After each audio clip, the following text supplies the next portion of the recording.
Lord forgive me for this trap shit. Sergeant Smack make it backflip. Telly Hank with the action. With the vital speaking Spanish. Frank Matthews, how I vanish. Poof. Came back like I'm King Tut. Gold BBS is on a beamer. When Fat Cat was 10 queens up. Ball off the profit, not the re-up. Fly like Puerto Rican Jesus. Uptown like I'm Baby May. Just caught a touchdown from the Bay.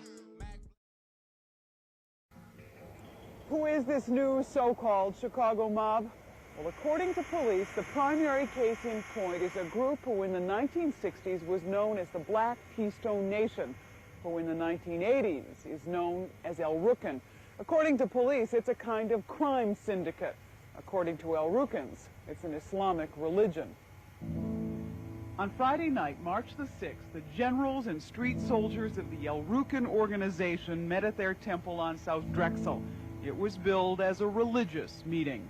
The leader of the religion, Jeff Fort, age 34, an ex-convict, and a man who shuns publicity. In the 60s, it was different. Fort was the leader then of the Black Keystone Nation. He was more visible, and he used his visibility and his influence to gain nearly $1 million in federal poverty program grants. By the end of the 60s, however, Fort was convicted of trying to defraud the government of that money. After 4 years in prison, Fort quietly returned to the street, the leader of the El Rukns. Winston Moore, former director, Cook County Jail. Back in the 60s, when the gangs, after Jeff went to jail, they ran the penitentiary system. As a result, the success they had in the penitentiary system, they brought back to the community. If they could, through fear and violence, control the penitentiaries, they can control the community. And that's what you're getting now. Since he's been out, to date, the most serious charge against Fort has been possession of marijuana, compelling him and his entourage to appear in court. Following that court date, some of his lieutenants had a run-in with police. Still, by and large, the El Rukns have kept a low and business-like profile, running a narcotics operation, according to police, and using the profits, allegedly, to buy property. That particular gang is into narcotics and into any other illegal activities for one purpose, to make money. They're looking to invest the profits of their illegal activities and therefore be able to handle and spend that money more easily than they can with the illegal proceeds that they're deriving from narcotics. That's pretty sophisticated, isn't it? Well, sure. Chicago police and federal investigators say they believe the El Rukns are doing what traditional organized crime has done, buying property and trying to shield its actual ownership, either by using phony corporations or putting the land in trust. The El Rukn Temple, for instance, is held by a now-defunct corporation called El Pyramid. And this apartment building on 6417 South Kenwood is held in a trust. A subpoena will be required to learn the ownership here, a subpoena federal investigators already have in the works. As for Jeff Fort himself, he does not do interviews. But in his defense, Fort's attorney William Swano says he knows of no illegal activities in which Fort or the El Rukns are engaged. He knows of no property that they own. Authorities say they believe the El Rukns have formed a mature criminal network. While that's important, what they say is just as important is that some of the other big gangs of the 60s seem to be following that same example, seem to be taking a page out of Jeff Fort's book. We'll have more on that as we continue. Good afternoon. 3 alleged members of the El Rukn street gang face criminal charges tonight. Arrests came at dawn this morning as federal agents and local police teamed up in raids on 2 El Rukn buildings. Channel 5's Carol Marine, who was there for the morning raids, tells us what police uncovered. Carol? Mary and Ron, in twin early morning assaults, agents of the Bureau of Alcohol, Tobacco, and Firearms, gang crimes officers, plus state police and the FBI all converged on the El Rukn street gang, arresting 3 alleged members and confiscating a military type of weapon and narcotics paraphernalia.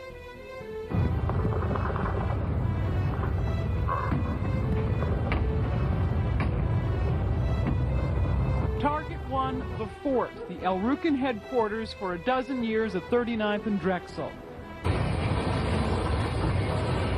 The ATF, along with other federal, city, and state law enforcement agents, hammered and cut and sawed their way into the fortified old building, which was once the Oakland Theater. The second target today, an apartment building at 6416 South Kenwood, believed to be one of the El Rukn's numerous property holdings. Arrested were 35-year-old Alan Knox, otherwise known as Gangster, a reputed El Rukn general, and Trammell Davis, an alleged general often used as a look-alike for imprisoned El Rukn leader Jeff Fort. Knox was charged with attempting to receive an M72 law rocket. This is what a law rocket looks like. It is a military, handheld rocket used to fire at tanks.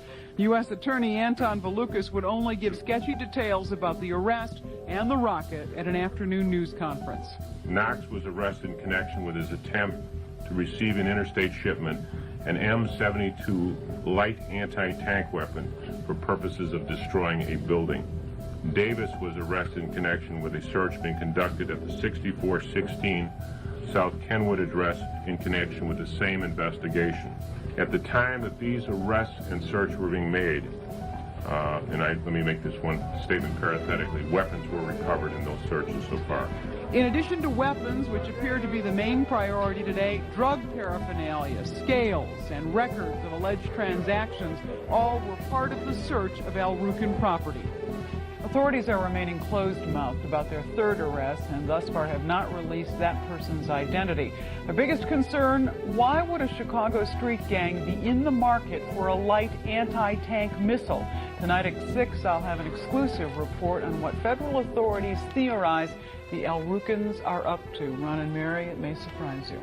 Thanks, Thank you, Carol. Good evening. Has the El Rukn street gang forged a link to international terrorist organizations? Incredible as that may sound to some, today's raid of 2 alleged El Rukn headquarters raises new concerns for law enforcement. We have exclusive details.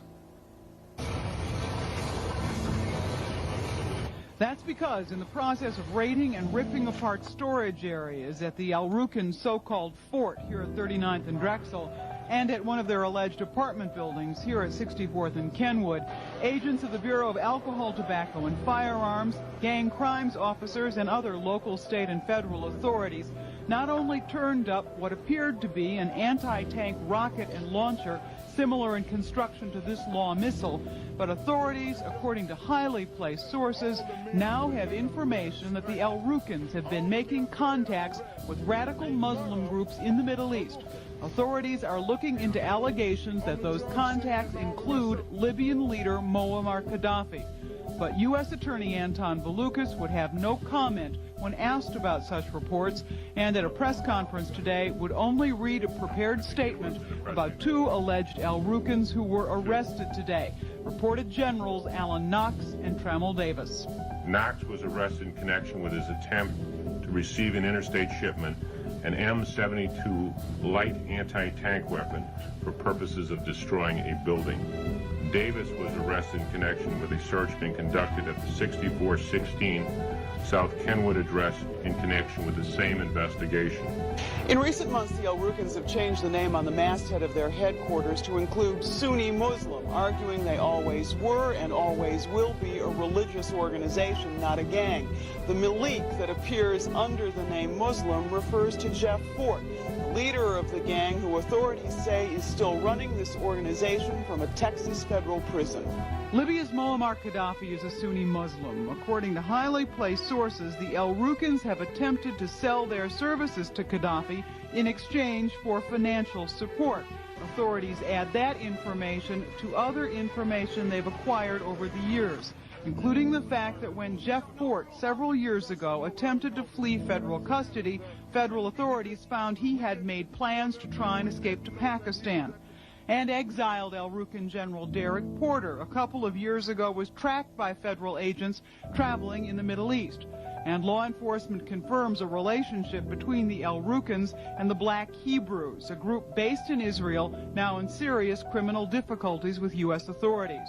Today's charge of attempting to receive an anti-tank missile, coupled with new information being supplied to authorities here in Chicago, are now causing the ATF and others to give some serious consideration to whether the Rukns are branching out into some aspect of international weapons and terrorist business for financial gain. And there is much more to report on the Rukns. Tonight at 10, I'll have an exclusive report on what may be happening to imprisoned Rukn leader Jeff Fort in the very near future. Has the Rukn street gang of Chicago tried to link up with international terrorists? Well, unbelievable as that may sound, as Carol reported exclusively at 6 tonight, federal authorities are investigating just that possibility. And tonight, Carol tells us that's not all they're investigating. No, Ron, it's not. Authorities are also making a careful study of Jeff Fort, the leader of the Rukns. They say just because he's been sent away to a Texas federal prison doesn't mean he's out of circulation.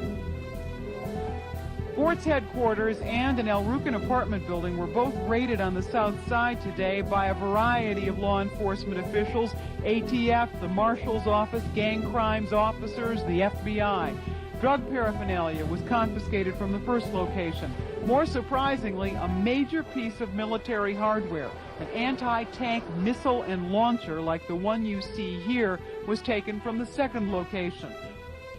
Authorities believe that even though Jeff Fort left Chicago several years ago to do time in a federal Texas prison, that the current activities of this street gang are being directed by Fort himself.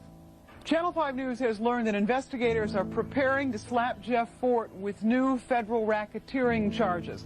According to highly reliable sources, those charges are based on long-distance phone taps, conversations between Jeff Fort and gang members back here at home, conversations in which Fort allegedly is running the gang's criminal activity here in Chicago. We're not a gang.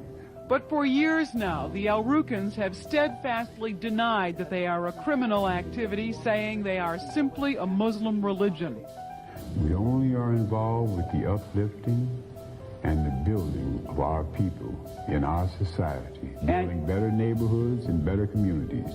But sources say evidence currently exists that shows a number of things, including that Fort and his organization have recently tried to move beyond the streets of Chicago, have made overtures to the government of Libyan leader Muammar Gaddafi, allegedly offering to commit terrorist acts inside the United States in exchange for large sums of money. I will have no comment on any other aspect of this today. I will tomorrow.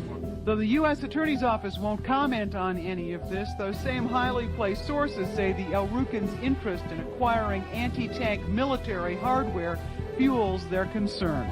As a result of today's raids and federal warrants, 2 reputed Rukn generals were arrested. A third is still being sought on. Do we have any evidence that Colonel Gaddafi accepted any offers from the Rukns? In point of fact, we don't. There is some reason to believe that Gaddafi realized that or believed that the Rukns were not in fact Muslim ideologues and did not take them up on their offer. Thanks, Carol. Channel 5 News tonight has learned new details in a strange story of the Rukn street gang making a bid to do terrorist work for Libya.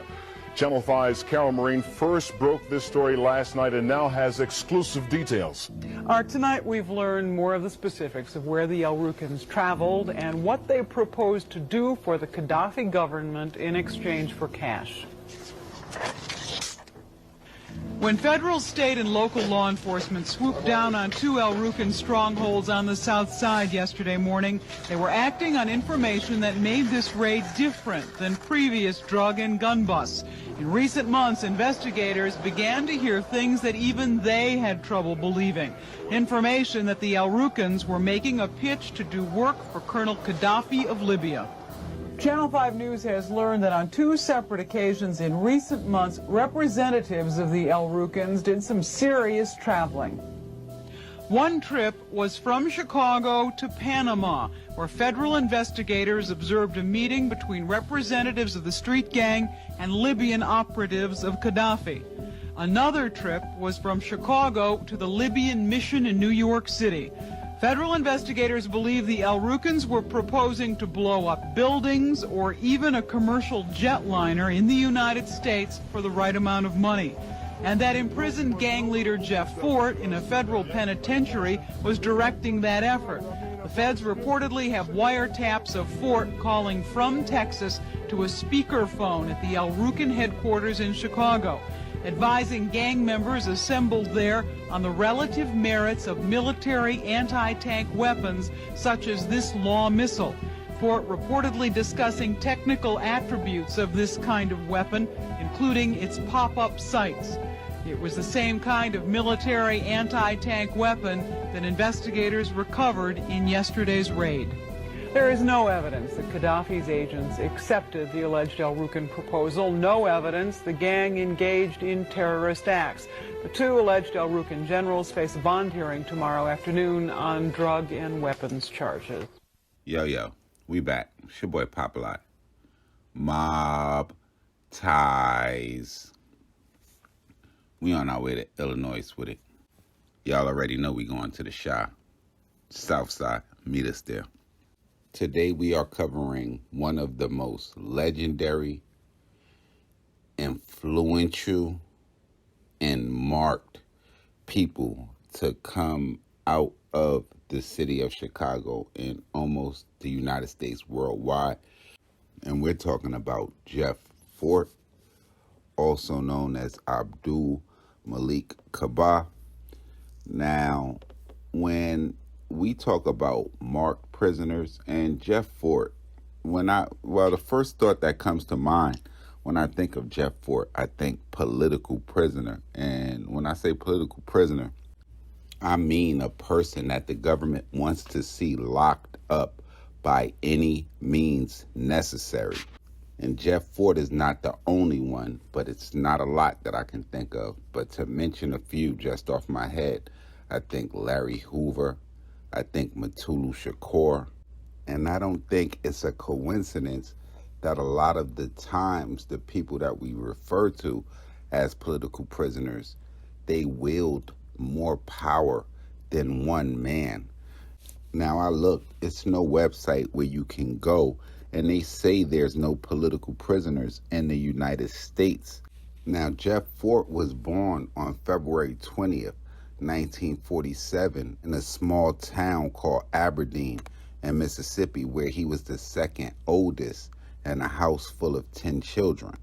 By the time Jeff was 8, his family would up and relocate north to the Woodlawn section of Chicago on the south side in 1955.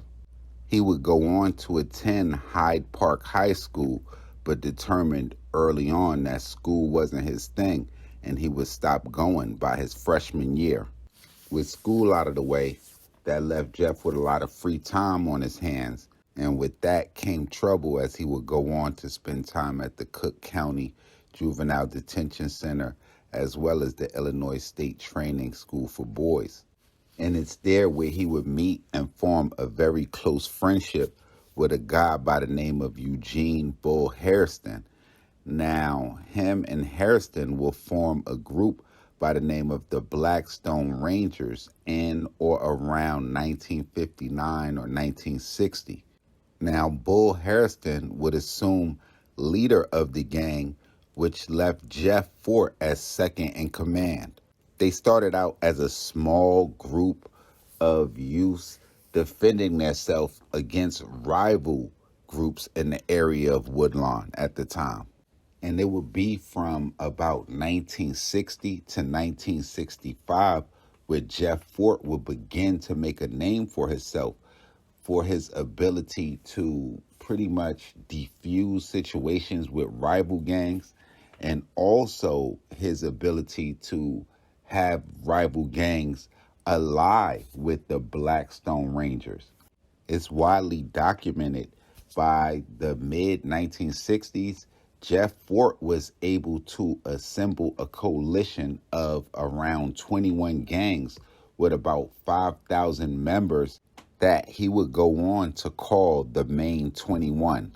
Now, with his ability to organize and get people to come together, it's common sense that he would start to think about going legit. And in or around 1967, Fort would go on to obtain a charter from the state of Illinois to form a political organization, Grassroots Independent Voters of Illinois. And it was through that organization where he would go on to apply and receive a $1 million federal grant from the Office of Economic Opportunity. Those funds was granted to him on the conditions that he would teach job skills to gang members. Now, with this play to kind of go political, that began to kind of separate Jeff Fort and his group from the other street gangs that was just fighting in the streets of Chicago. So much so that when President Richard Nixon was elected in 1968, Jeff Fort was sent an invitation to attend the 1969 inaugural ball. He would go on to decline that invitation, but he would send a guy by the name of Mickey Cogwell, who is a very well-respected person in Chicago and definitely somebody that probably deserves the mob ties as well as several other associates. Now, in 1966, things would really begin to gear up for Jeff Fort because Bull Harrison would find himself locked up, leaving Jeff Fort to assume command of the Blackstone Rangers. Roughly 2 years later, he would go on to change the name of the gang to the Almighty Black Peastone Nation, or the Black Peastones. 1 year later, in 1969, that grant that Jeff Fort had got just a few years earlier would come back to haunt him, as the job program would come under scrutiny and investigation amid accusations that the grant money that was given to him was diverted and divvied up to criminals for criminal activities. He would go on to be subpoenaed to testify before a Senate committee, where he would actually go into the hearing, introduce himself at the hearing, and presumably walk directly out of the hearing, leading him to be convicted of contempt of Congress. 3 years later, in 1972, the government would convict him for misusing those funds, and he was sentenced to 5 years in prison, where he would go on to serve 2 years at the United States Penitentiary in Leavenworth. Now, he would be paroled in 1976, but during his time in Leavenworth, he would convert to Islam, and he would assume the name of Prince Malik. Following his release from prison, he would go on to move to Milwaukee, Wisconsin. Some people say that he was sensing more heat from the government, but that's where he would pretty much get tied in with the Moorish Science Temple. He would return to Chicago 2 years later, and that's where things would pretty much take a real drastic turn for him, because amongst other things, he would go on to restructure the gang, as well as changing the name from Black Peastone Nation to the Rukns. Some people would say that name change was faith-based, but the authorities highly believed that he only changed the name of the organization, as well as making the purchase of the Oakwood, which was a vacant movie theater that was located at 3947 South Drexel Avenue. And he would use that as the headquarters for Rukn and pretty much name the building the Fort. And they would speculate that the motive for that name change was because he wanted to take advantage of restrictions that law enforcement had on them, that they could not surveil religious organizations at the time. Now, authorities would allege that throughout the 1970s that Jeff Fort and the gang would traffic in cocaine and heroin. And in 1983, Fort was arrested and convicted of drug trafficking, and he was sentenced to 13 years in prison. And he was sent to the Federal Correctional Institute, and that's going to be in Barstrop, Texas. Now, with most people, that would be the end of the story, but this is where it begins to get political, because the authorities would allege that Jeff Fort would continue to head the Rukn organization daily by phone conversations from prison. And according to authorities, Jeff Fort was behind the most diabolical act that the gang was charged with, and that's going to be sending El Rukn members to meet with officials of the Libyan government, and they're going to say that's where the gang would agree to commit terrorist acts inside the United States in exchange for $2.5 million. Now, at that time, Muammar Gaddafi was the head of Libya and one of the most dangerous people in the world as far as the United States government was concerned. By that time, he had bombed airplanes out of the sky as well as ran a terrorist state. So pretty much considered the bin Laden of that time. So for that act, you know, that shit was not going to go unpunished. So in 1987, Fort was tried and convicted for conspiring with Libya to perform acts of domestic terrorism on behalf of a foreign government. And they would go on to sentence him to 80 years on top of the 13 years that he was already sentenced to. He was then transferred to USP Marion, which was one of the most secure federal prisons at that time. Now, just to make sure that he didn't live to 100 and try to come home, 1 year later in 1988, he was convicted of ordering the 1981 murder of a rival gang leader, and he was sentenced to an additional 75 years in prison to be served consecutively with both previous sentences that he was serving time on. Now, if that was the icing on the cake, you know, the cake needs sprinkles on top of the icing, and the sprinkles would be when he would be transferred to the newly opened ADX Florence Supermax prison, which is located in Florence, Colorado, which is the most secure place probably in the United States of America, probably besides the White House. Now, he was moved there in 2006, and as of today, it's said that he is under constant surveillance and he is being held under a no human contact order, and that's since his arrival in ADX.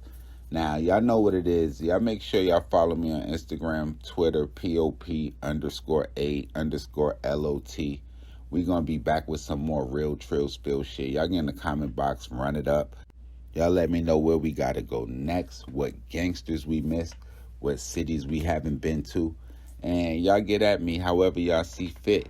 Y'all tweet me, text me, call me, email me, CC me, tag me, mention me, however y'all want to handle it. I'm here for it all. It's your boy Pop Lot. Mobb, Mobb, Mobb.